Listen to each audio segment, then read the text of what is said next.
Welcome to Lola's Frugal Life Podcast. If you're on a mission to be more frugal with both your time and money, you're in the right place. In this podcast, we talk about topics that help enhance living a frugal lifestyle. The goal is to save time and money where we can so that we can use the rest on what matters most to us. We talk a lot about both time and money management so that we can waste as little as possible on both. We do this while also embracing a progress over perfection mindset. If that sounds good to you, then please stick around for the latest episode right after a few quick words from our sponsor. Hi everyone, welcome back to Lola's Frugal Life Podcast. This is my weekly meal plan episode. This is just a quick episode where I share what I have on my meal plan for my family for the upcoming week. The purpose is just to give you some ideas if you're struggling with getting your meal plan together.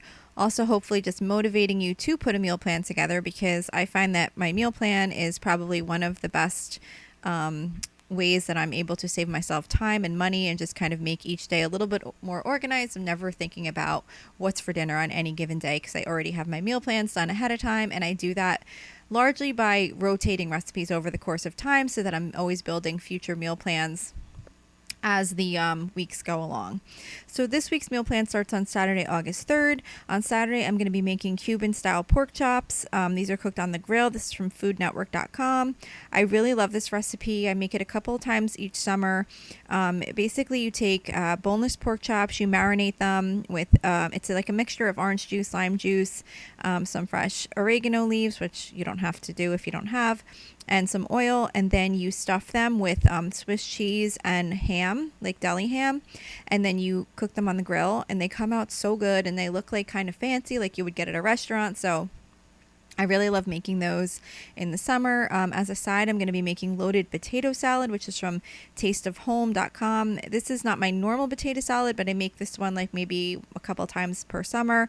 It's just a normal potato salad, but instead of using like the Hellmann's recipe like I normally do, this calls for like different dressings in it. It has like ranch dressing, sour cream, Dijon mustard, mayo, Caesar salad dressing. So it has kind of like a mixture of things to make the dressing for it. And then I'm also going to be making corn on the cob in the air fryer. For Sunday, I'm going to be doing sausage and peppers for a dozen.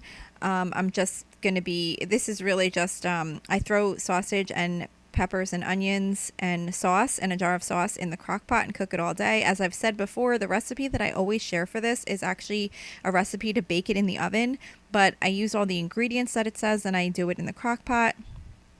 And I honestly had never realized for like the longest time that this wasn't a crock pot recipe. I guess I never even just read the recipe. I just looked at the ingredients, threw them in the crock pot and cooked it all day. And then I'm just going to get some like Italian rolls or something like that to make sandwiches with at the end of the day when that gets done cooking. And it's on a Sunday, so that'll be nice to just kind of have a meal put in the crock pot in the morning, and then we can eat that at the end of the day. On Monday, I'm doing chicken cutlets, which I make like not a lot, but like I kind of like to make them every so often. They're fried in vegetable oil on the stovetop, which I don't really make a lot of fried foods, but chicken cutlets are just something that are kind of something we like to have. I just realized I just said there's something that we like to, I think I said something a bunch of times, but now I just am droning on. Anyway, we like to make chicken cutlets in the fried in oil sometimes because they just come out so good. So anyway, I'm making those for this meal. And then as a side, I am making baked feta pasta, which is from feelgoodfoodie.net. I really love this recipe. I just make it in the summer usually because it calls for a lot of cherry tomatoes, and the tomatoes just taste really good in the summer. And usually at a point in time, I'll be able to use a lot of the ones that I've grown for the recipe. So you basically just take feta pasta and tomatoes and drizzle them with olive oil, bake it in the oven, and then when it's done baking, you just take pasta and toss it, like kind of mix it all together, and the melted feta cheese and the tomatoes make the sauce, and then you can top it with some fresh basil, which we always have too, so that goes really good. And it's nice because I make the chicken cutlets on the stovetop while that's baking in the oven, so then it all just kind of comes together easily. For Tuesday, we're going to be doing Copycat Taco Bell Crunch Wrap Supreme. This is from the girl on Bloor.com. This was a recipe one of my daughters suggested a while back, and I tried it and we all really liked it. It's like a copycat Taco Bell recipe. We always do some type of Mexican theme meal on Tuesdays, so this is what we're going to be making this week. If you've never had a Crunch Wrap Supreme, which I had never had before making this recipe, basically what you do is lay out like a large flour tortilla, and then you put a tostada in it, like kind of, you put like the flour tortilla down and then a tostada. A tostada is like a large, flat, like hard shell taco. And then you put like the meat and cheese and other ingredients. And then you wind up putting another burrito on top of it. And you kind of fold it all together and then cook it in a pan. So you kind of brown both sides. So it's kind of like soft tortilla on the outside and like crunch on the center. It's really good. It's a little time consuming. The first time I took it took me longer because it kind of had to figure out how it all went together. But then the next time I made it, it went a little smoother. So I'm going to kind of rotate that in with my Mexican theme meal every once in a while. For Wednesday, August 7th, we're doing creamy Tuscan salmon shrimp pasta. This is from simply-delicious-food.com. This is one of my regular Wednesday seafood night meals. You basically just cook up some salmon, cook up some shrimp, and then you make a nice sauce that's made with sun-dried tomatoes, cream, lemon juice, and I think that's it. And then I just make pasta on the side. I usually do fettuccine for this one. The recipe calls for you serving the shrimp and salmon over top of the pasta, but we just mix it all together in the skillet once it's done, and it comes out really good like that. For Thursday, I'm going to be making easy clam chowder. This is from damndelicious.net. I haven't made this in a while. I usually make soups more in the winter and fall, but my husband actually requested this one recently, so we're going to do that this Thursday.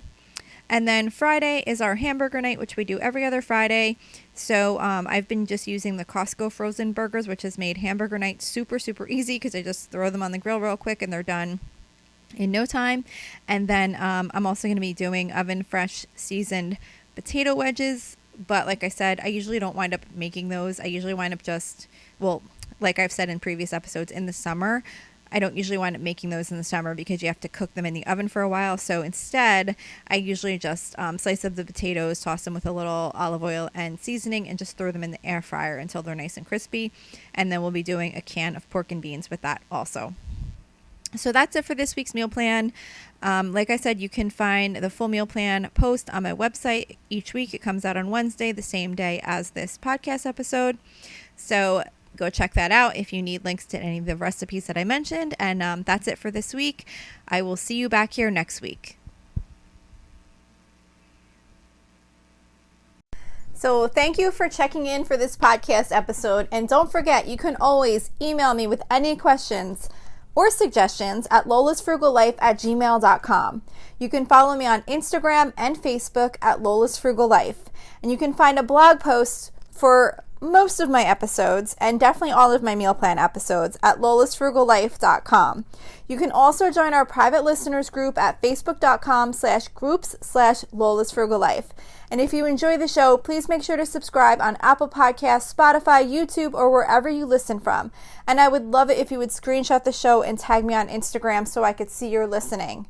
Also, if you can please take a couple of seconds to rate and review the podcast.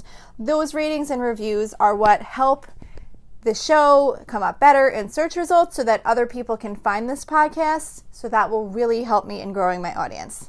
So that's it for today. Thank you so much for listening, and I hope you have an awesome day.